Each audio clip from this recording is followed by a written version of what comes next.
Hello everyone and welcome back to another video from our channel Immortal News. Today we invite you to join us for a gentle and heartfelt remembrance. We'll be honoring the American stars we've recently lost, as well as beloved figures from around the world whose lives touched us in ways we may not even realize until they're gone. These are the stories of people who made us smile, inspired us, and left behind memories that continue to echo in our hearts. Before we begin, if you could take a moment to give this video a like, it would truly mean a lot. Your support helps us continue sharing these meaningful tributes and keeping their legacies alive. Thank you for being here with us. Now, let's begin. Number 8. Those who worked closest with him say Peter Greene wasn't just a powerful presence on screen, but a terrific man behind the scenes as well. Peter Greene was born Peter Greene on October 8, 1965, in Montclair, New Jersey. In his mid-20s, while living in New York, he discovered acting and began training at Lee Strasberg's studio. That late discovery of his craft became the start of a career that would leave a lasting mark on film and television. He began with television appearances around 1990 and made his film debut in Laws of Gravity in 1992. His breakthrough came with Clean Shaven in 1993, where his intense performance helped define him as a powerful character actor, especially in villain roles. In 1994, audiences around the world met Peter Greene through two unforgettable antagonists, Zed in Quentin Tarantino's Pulp Fiction and Dorian Tyrell in The Mask, opposite Jim Carrey and Cameron Diaz. Soon after, he appeared as Redfoot in the acclaimed crime drama, The Usual Suspects. These roles cemented his reputation as one of the great screen villains of his generation. Over the years, he continued to build a rich and varied body of work. He appeared in films such as Training Day and The Bounty Hunter, and in television, including The Black Donnellys and Chicago PD. His characters were often dark, complex, and dangerous, yet audiences were drawn to the depth and realism he brought to every role. Peter Greene died on December 12, 2025 at age 60 in his home in New York City. Those who represented and worked with him have remembered him as one of the greatest character actors, someone who collaborated with many of the most prominent filmmakers of his time. Through his performances in Pulp Fiction, The Mask, The Usual Suspects, and many other projects, Peter Greene leaves behind a legacy of bold, unforgettable characters and a lifetime devoted to his craft. Tributes to Peter Greene.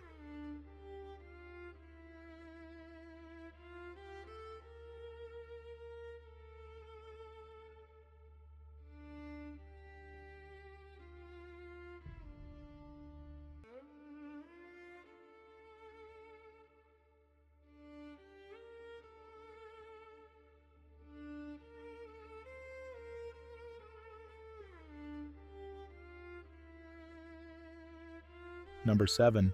You are the miracle, Brie's family wrote to her, remembering how her light reached people in every corner of the world. Today on Immortal News, we honor the short but powerful life of Brie Bird, a 9-year-old social media star and content creator who touched hundreds of thousands of hearts. Brie was diagnosed with stage 4 neuroblastoma in 2020, when doctors found an 8-centimeter tumor in her abdomen and cancer that had spread to her back. She faced 6 rounds of chemotherapy, 2 bone marrow transplants, 12 rounds of radiation, and 6 rounds of immunotherapy. Through it all, her family shared her journey on the account Brie Stronger Than Cancer, where her courage and honesty inspired nearly 1 million followers. In 2022, after 2 years of intense treatment, Brie was declared cancer-free and was able to step back into more of the life every child deserves. But in January 2024, the cancer returned, and her family once again walked that hard road alongside her. Brie loved being a kid. She danced, built Legos, created art, played with Barbies, and adored Ariana Grande and Wicked. In August 2025, Ariana Grande sent her a special package filled with squishmallows, nail polish, perfume, and Wicked memorabilia, along with a message calling Brie an amazing and inspiring little light beam. When the treatments became too much, Brie asked her mom if she could stop hospital care and be at home. Her mother honored that wish. In July 2025, Brie entered hospice care, surrounded by family and the love of a global community who had followed her story. Brie Bird died on December 11, 2025, at age 9 from stage 4 neuroblastoma. Her family shared that her purpose on earth was fulfilled, that she brought people to Christ, showed the world that God is good and did everything with grace. They imagine her running straight into the arms of Jesus, her light shining on in the countless lives she moved and the awareness she brought to childhood cancer. Tributes to Brie Bird.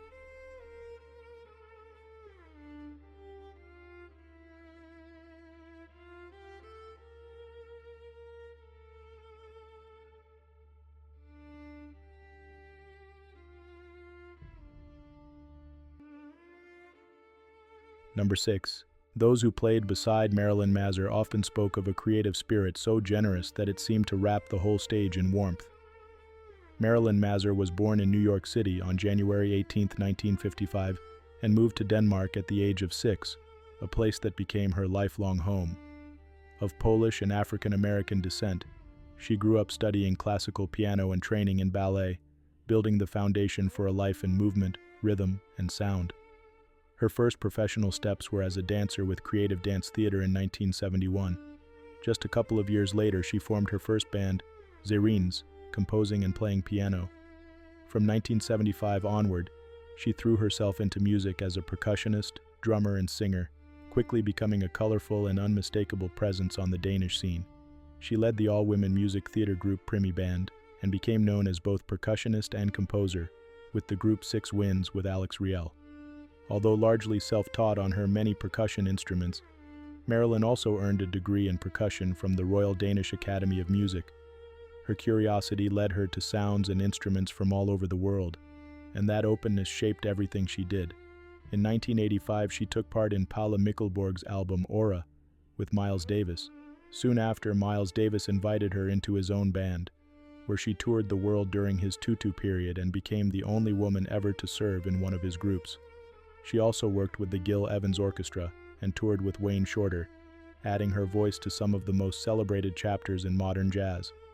In 1989, Marilyn chose to focus more deeply on her own music, founding Future Song, an international 7-piece orchestra that remained her main ensemble for 20 years. She later joined the Jan Garbarek Group for extensive touring, and went on to create projects such as Shamania and Maluba Orchestra, often gathering powerful ensembles of Scandinavian and international musicians. Her artistry was widely recognized.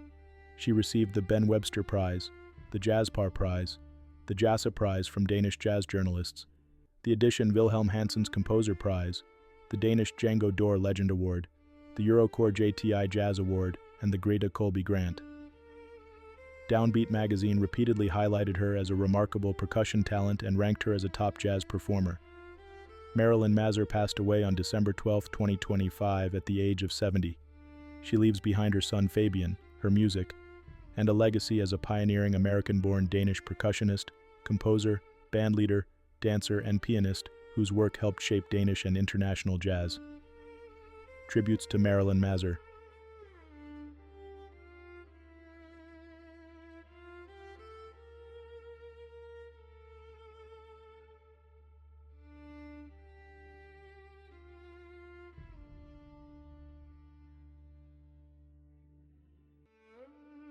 Number 5.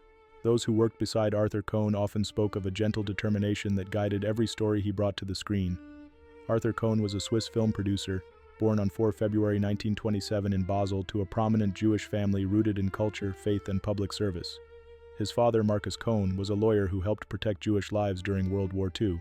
His mother, Rose Cohn-Galewski, a Jewish-German poet from Berlin, and his grandfather, the first chief rabbi of Basel. From this background, Arthur carried a deep sense of history and responsibility into his life's work. He began as a journalist and reporter for Swiss radio, covering the Middle East, sports, and major international events.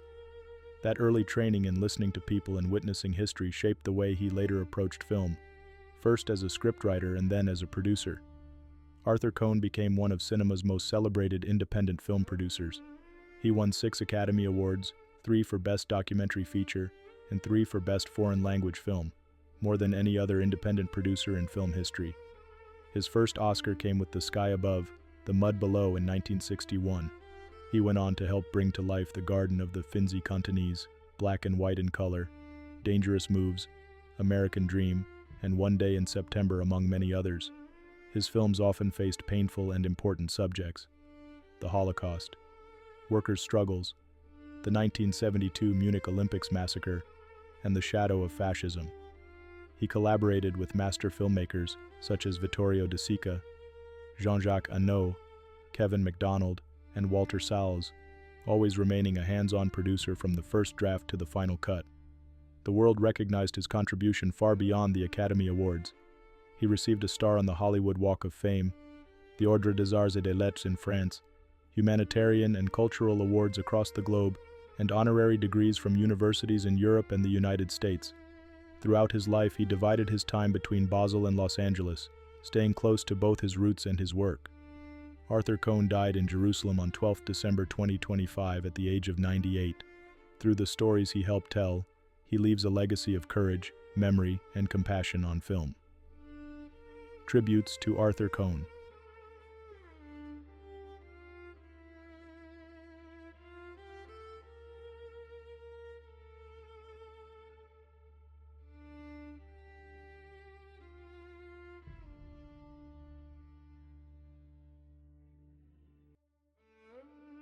Number 4.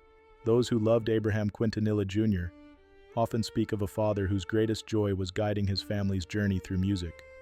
Abraham Isaac Quintanilla Jr. was born on February 22, 1939, in Corpus Christi, Texas. As a teenager, he discovered how much music meant to him, forming a singing group called the Gumdrops and later joining the Dinos. That early passion set the stage for everything that followed. Over the years, he worked as a singer, songwriter, and record producer, performing first in English with the Dinos, and then moving into Spanish-language music with Los Dinos. His service in the U.S. Army and his work as a fry cook, delivery man, and employee at Dow Chemical Company showed his willingness to do whatever was needed to support his growing family. Abraham married Marcela Zamora on June 8, 1963, and together they raised 3 children, A.B., Suzette, and Selena. When he recognized Selena's remarkable talent, he formed the band Selena y Los Dinos, with Selena as lead vocalist, A.B. on bass, and Suzette on drums. Under his management, the group became a major success in the Tejano genre. In 1979, he opened Papagayo's Mexican restaurant with a stage where his children could perform. Even after the restaurant closed and the family faced financial hardship, he continued to push forward, booking performances and nurturing their musical dreams. After Selena was murdered on March 31, 1995, Abraham devoted himself to protecting and honoring her memory. He served as executive producer of the 1997 biographical film Selena, founded the Selena Foundation to help children in crisis, and continued to develop projects like Selena the series and the Selena y Los Dinos documentary. Through Q Productions, he kept producing music and film projects, later appointing his daughter Suzette as CEO.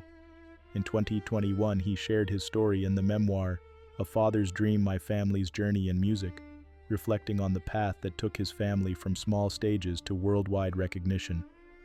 Abraham Quintanilla Jr. died on December 13, 2025 in Corpus Christi, Texas at the age of 86.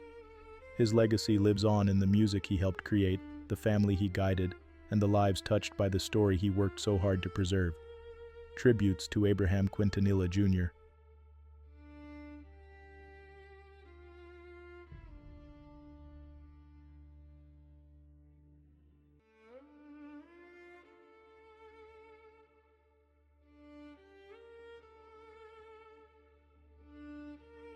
Number 3. Those who worked with him say that what you remembered first about Rolf Becker was not just his talent, but the warmth and quiet conviction he brought into every room. Rolf Becker was born in 31, März 1935 in Leipzig, and became one of the familiar faces and voices of German theater, film, and television. Trained at the Otto Falckenberg Schule in München, he stepped onto the stage early, with a Bühnendebüt 1957 bei den Münchner Kammerspielen in Die Affäre Dreyfus. From there he built a respected theater career playing at houses like the Landestheater Darmstadt, das Ulmer Theater, das Theater der Freien Hansestadt Bremen, das Deutsche Schauspielhaus Hamburg und das Thalia Theater Hamburg. Auf einigen Bühnen arbeitete er auch als Regisseur. Schon seit Anfang der 1960er Jahre war Rolf Becker eine bekannte Persönlichkeit im deutschen Fernsehen. Er wirkte in über 200 Film- und Fernsehproduktionen mit. Dazu gehörten Verfilmungen von Klassikern wie Wallenstein nach Goloman, Egmont und Don Carlos sowie Volker Schlöndorffs, Die verlorene Ehre der Katharina Blum, in der er einen Staatsanwalt spielte. Das Publikum begegnete ihm immer wieder in Reihen wie Tatort, Großstadtrevier oder Filmen nach Rosamunde Pilcher. Einem Millionenpublikum wuchs er als Otto Stein ans Herz, dem Cafeteria-Mitarbeiter in der ARD-Serie In aller Freundschaft. Seit März 2006, ab Folge 300, prägte er diese Rolle über viele Jahre und wurde für viele Zuschauer zu einem vertrauten Gesicht im Abendprogramm. Neben der Bühne und der Kamera war seine markante Stimme auch in Hörspielen und Hörbüchern zu Hause. Als Synchron- und Hörspielsprecher schenkte er vielen Geschichten Klang und Tiefe. Im Privaten war Rolf Becker Vater der Schauspieler Ben und Meret Becker. Zunächst war er mit der Schauspielerin Monika Hansen verheiratet, später seit 1980 mit der Schauspielerin Silvia Wempner, mit der er 3 Söhne hatte. Er lebte ab 1971 in Hamburg und später in Schneeverdingen-Wintermoor und engagierte sich gemeinsam mit seiner Frau in Umwelt- und Friedenspolitik. Als Pazifist und Zeitzeuge des Zweiten Weltkriegs nutzte er seine Stimme auch, um über Verantwortung, Frieden und gesellschaftliches Miteinander zu sprechen. Rolf Becker starb am 12. Dezember 2025 in Hamburg im Alter von 90 Jahren. Zurück bleiben seine Arbeiten auf der Bühne, im Fernsehen und im Hörspiel und die Erinnerungen all der Menschen, die er mit seiner Kunst und seiner Haltung berührt hat. Tributes to Rolf Becker.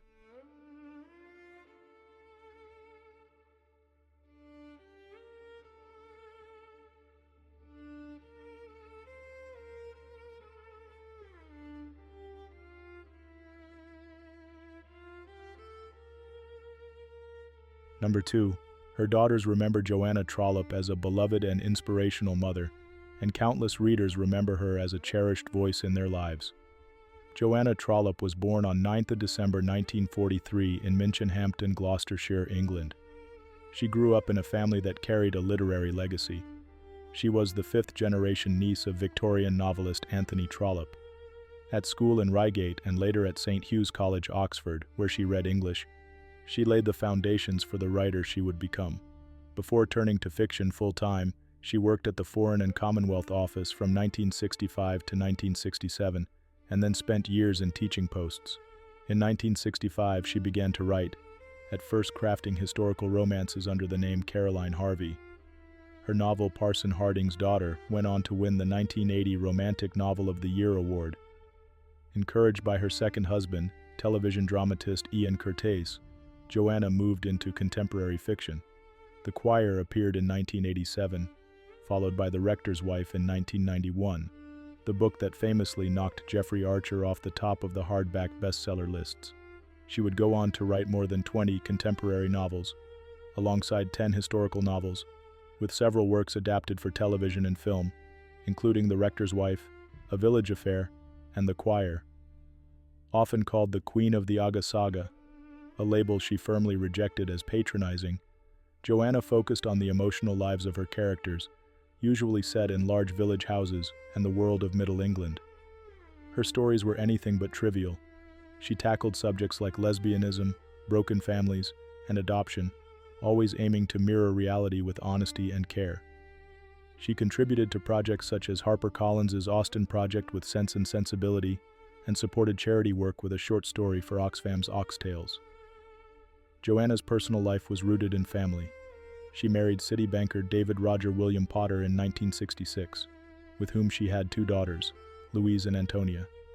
Later she married Ian Curtis and became stepmother to his 2 sons. In later years she lived in West London and then in Oxfordshire, where she was surrounded by children and grandchildren. Joanna Trollope died peacefully at her home in Oxfordshire on 11 December 2025, at the age of 82.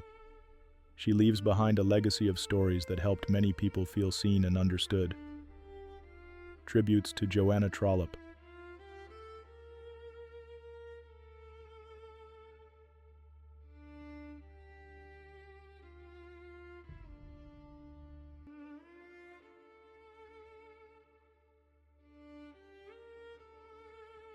What's trending on the internet? News 1.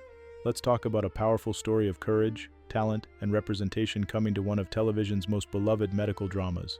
Actress Jaime Lynn Sigler, known to many of us as mezzo-soprano from The Sopranos, is joining Grey's Anatomy to play a doctor living with multiple sclerosis, Jaime Lynn, now in her early 40s, has been living with MS herself for many years, and she's bringing that very real experience to her new role.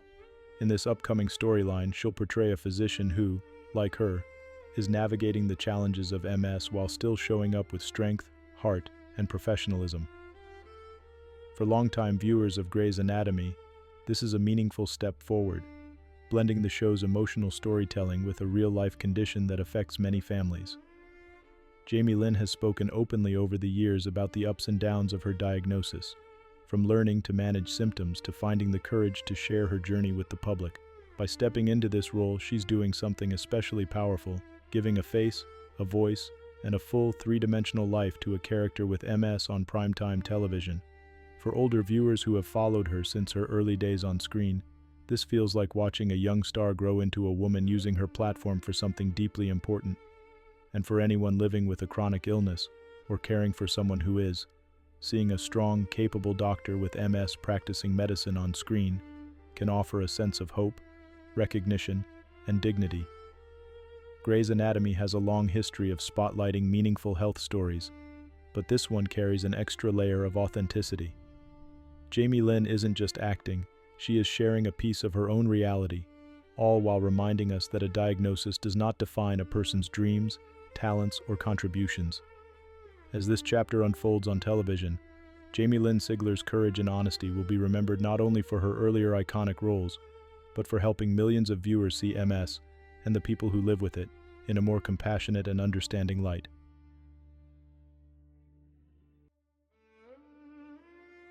News 2. Let me tell you about a family in Arkansas that is finally getting some answers after 6 long years of uncertainty. Back in July of 2018, a 28-year-old man named Joshua Thompson was reported missing by his family in Huntsville, Arkansas. Joshua was a son, a brother, and a loved one, and when he disappeared, his family was left with nothing but questions and hope that one day they would learn what happened. For years, there were no clear answers. Then, in September of 2019, human remains were found in rural Madison County, not far from where Joshua had last been seen. At the time, investigators could not immediately determine who the remains belonged to, and the case stayed open. But law enforcement and medical examiners did not give up. They carefully preserved evidence, and as technology continued to improve, they revisited the case. Recently, using advanced DNA testing and forensic work, authorities confirmed that the remains found in 2019 were those of Joshua Thompson. He was just 28 years old when he went missing. The Madison County Sheriff's Office shared that news with Joshua's family, finally giving them the long-awaited confirmation of what had happened. Officers who worked on the case said their hearts were with the family and that they were grateful to be able to provide some closure at last. They also thanked everyone who helped over the years, from forensic experts to community members who shared information and kept the case in mind. For Joshua's loved ones, this news is bittersweet. While it is painful to have their loss confirmed, there is also a sense of peace in finally knowing and in being able to honor Joshua's memory properly. Instead of living in constant uncertainty, they can now remember him for who he was in life, not just for the questions surrounding his disappearance. Stories like this remind us how important it is to keep hope alive, to support families who are searching for answers, and to appreciate the quiet, persistent work done by investigators and scientists behind the scenes. Most of all, it reminds us to hold our own loved ones a little closer and to cherish our time together. Joshua Thompson will be remembered not by the mystery of his disappearance, but by the love his family continues to carry for him, and by the community that never truly forgot his name.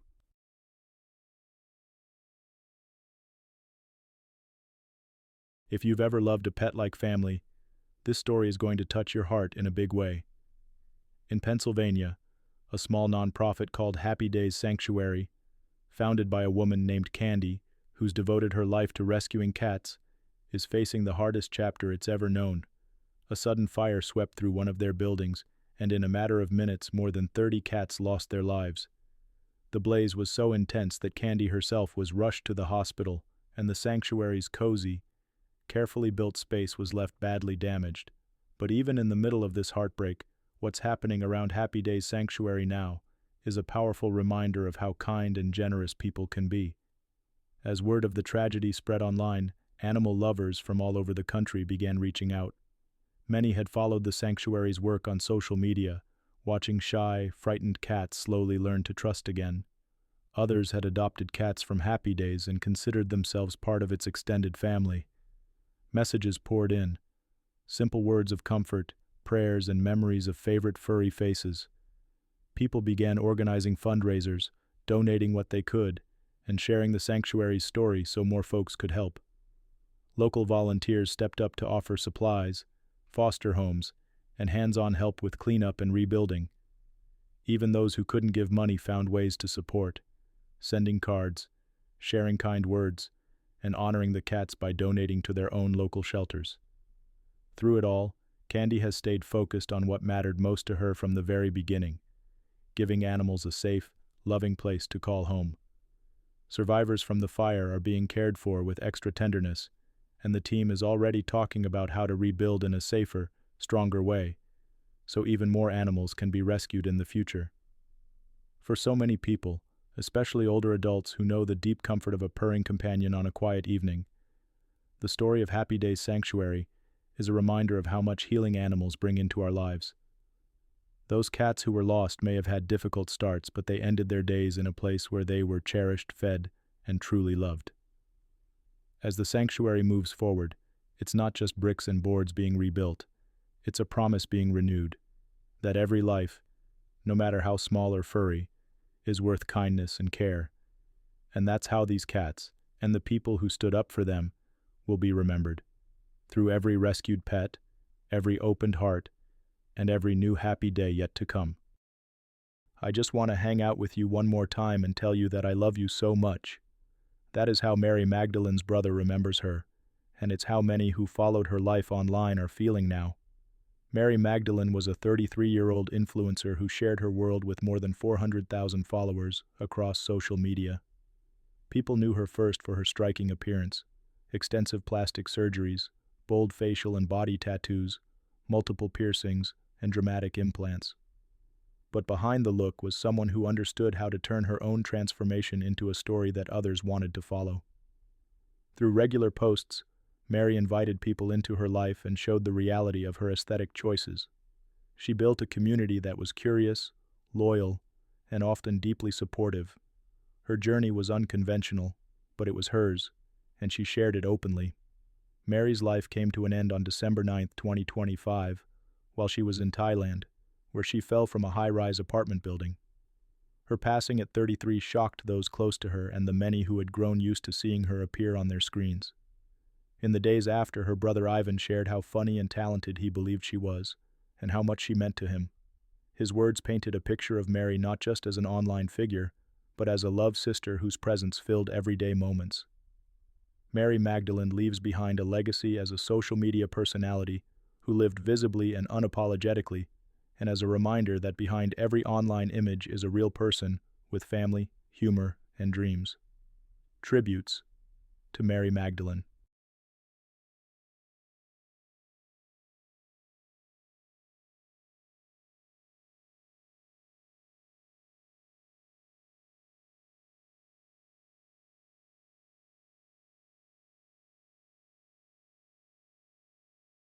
Those who followed her journey will remember Pauline Potter as a woman who faced enormous challenges with a courage that unfolded slowly but powerfully in front of the world.